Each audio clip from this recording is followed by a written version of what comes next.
Okay, Dale here. I think I'm going to end this one because I've been out here a while. I've really enjoyed doing this, but I think I will end it with this one unless something happens. We'll see. You know, I say that I don't really know. I don't know.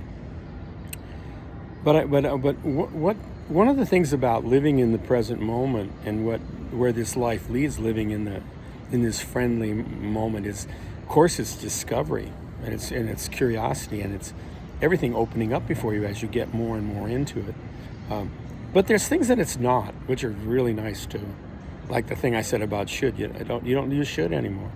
It's like it isn't like you block it off. You're going. It's like someone coming up to you saying you should do this, and like a well-meaning friend saying you should do this, and you kind of look at the friend and go, "Been there, done that. Not interested." You know, you're speaking to the wrong. You know, you're speaking to someone who can't really use that anymore.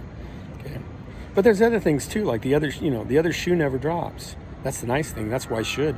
Like in circumstance, the other shoe never drops. Like what you're afraid of is going to happen, it never happens. Or if it does happen, it happens in a way that comes with more to it that you actually look and go, oh, I didn't. It's like you saw something and you saw the shadow of what it was like, and then you went into it and saw the fullness of it, and you went, oh, this is actually pretty freeing, isn't it? Yeah, and I've gone through a lot of things like that on this world. You know, gosh, you know, like like I said, communication.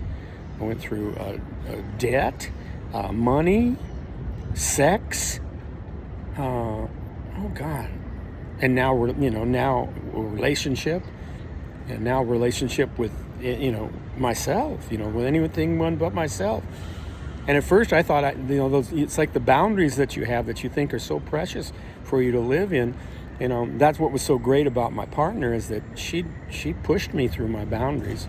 She didn't do it by consciously, I don't think, and she didn't do it mean spirit or non-caring. If anything, if I'd asked her, and then I don't think she would have responded to me, but I suspect what she saw was she saw me cowering by the limits of my expectations, like the things felt I needed to defend to live my life, and it was almost like her spirit went, I know you, I love you, you're amazing. I don't get why you would be cowering before something like this. It's nothing.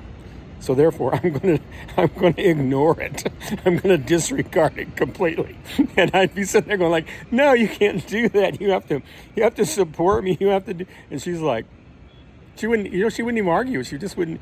So again, I'm saying what I think she did because she just basically would move right through it. And then I would have to come to a situation where I'd have to go, okay, I got a few choices here. One is, I can just keep trying to get her to respect my boundaries and change.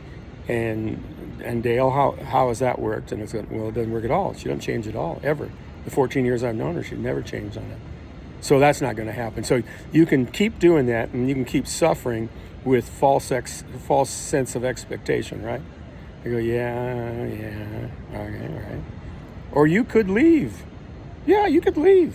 You could just leave her and you go somewhere else. And I'm going, but I love her. I want to be with her. And I have a hunch if I left, I'd just have to spend all that time trying to find another person who'd probably do the same thing, wouldn't they? And it's like Spirit be going like, I think you're catching on, Dale. I think you're catching on.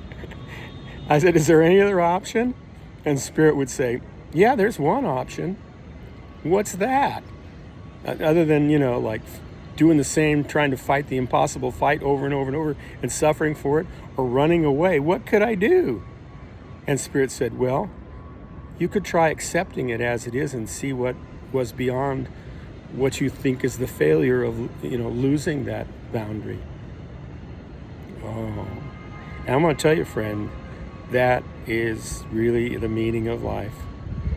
Surrendering, because you start getting that, you realize that you not only, it's the only option that brings peace, but not only that, it puts you in a place of availability where you're open to things you could never imagine, beyond what you thought was a certain endpoint by your lack of action or your ineffectiveness to manage it. It just changes. It just changes. There's a freedom in it that's immense.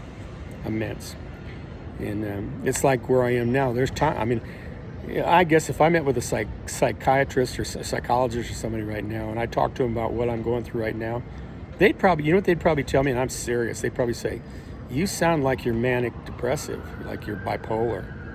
And I'd go, yeah, I think I am, like spiritually bipolar. I'm going, from the morning to, oh my God, what the hell is going on, to, just an hour or so after that, and moving into like now, like I am right now, where I'm seeing the universe, and it's like and it's like, but the thing is, I'm not trying to escape it anymore. Well, I never, for a long time, it wasn't even with this. Even when I went into this at first, I didn't try to escape it. I realized something was going on. And that's why I want to have the group friends, because we need to share these things, because I know I'm not the only person who's doing this. And yet I also know there's not a lot of people that are. I don't expect that this video would have thousands and thousands of views. I don't. Because I don't think there's thousands of people right now who are experiencing this. But I think there are quite a few. Yes, there are. And I want to be connected with them. And I want to learn how to listen with them. And I want to listen to your life.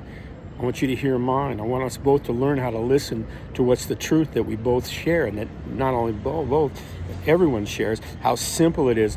Because when we do that, then it becomes something very, it's like it starts opening up our understanding of that we are more than ourselves. We're one with another. We're one with everyone. And that we start seeing the light. Not the light at the end of the tunnel. We just start seeing the light. There is no tunnel anymore. Okay.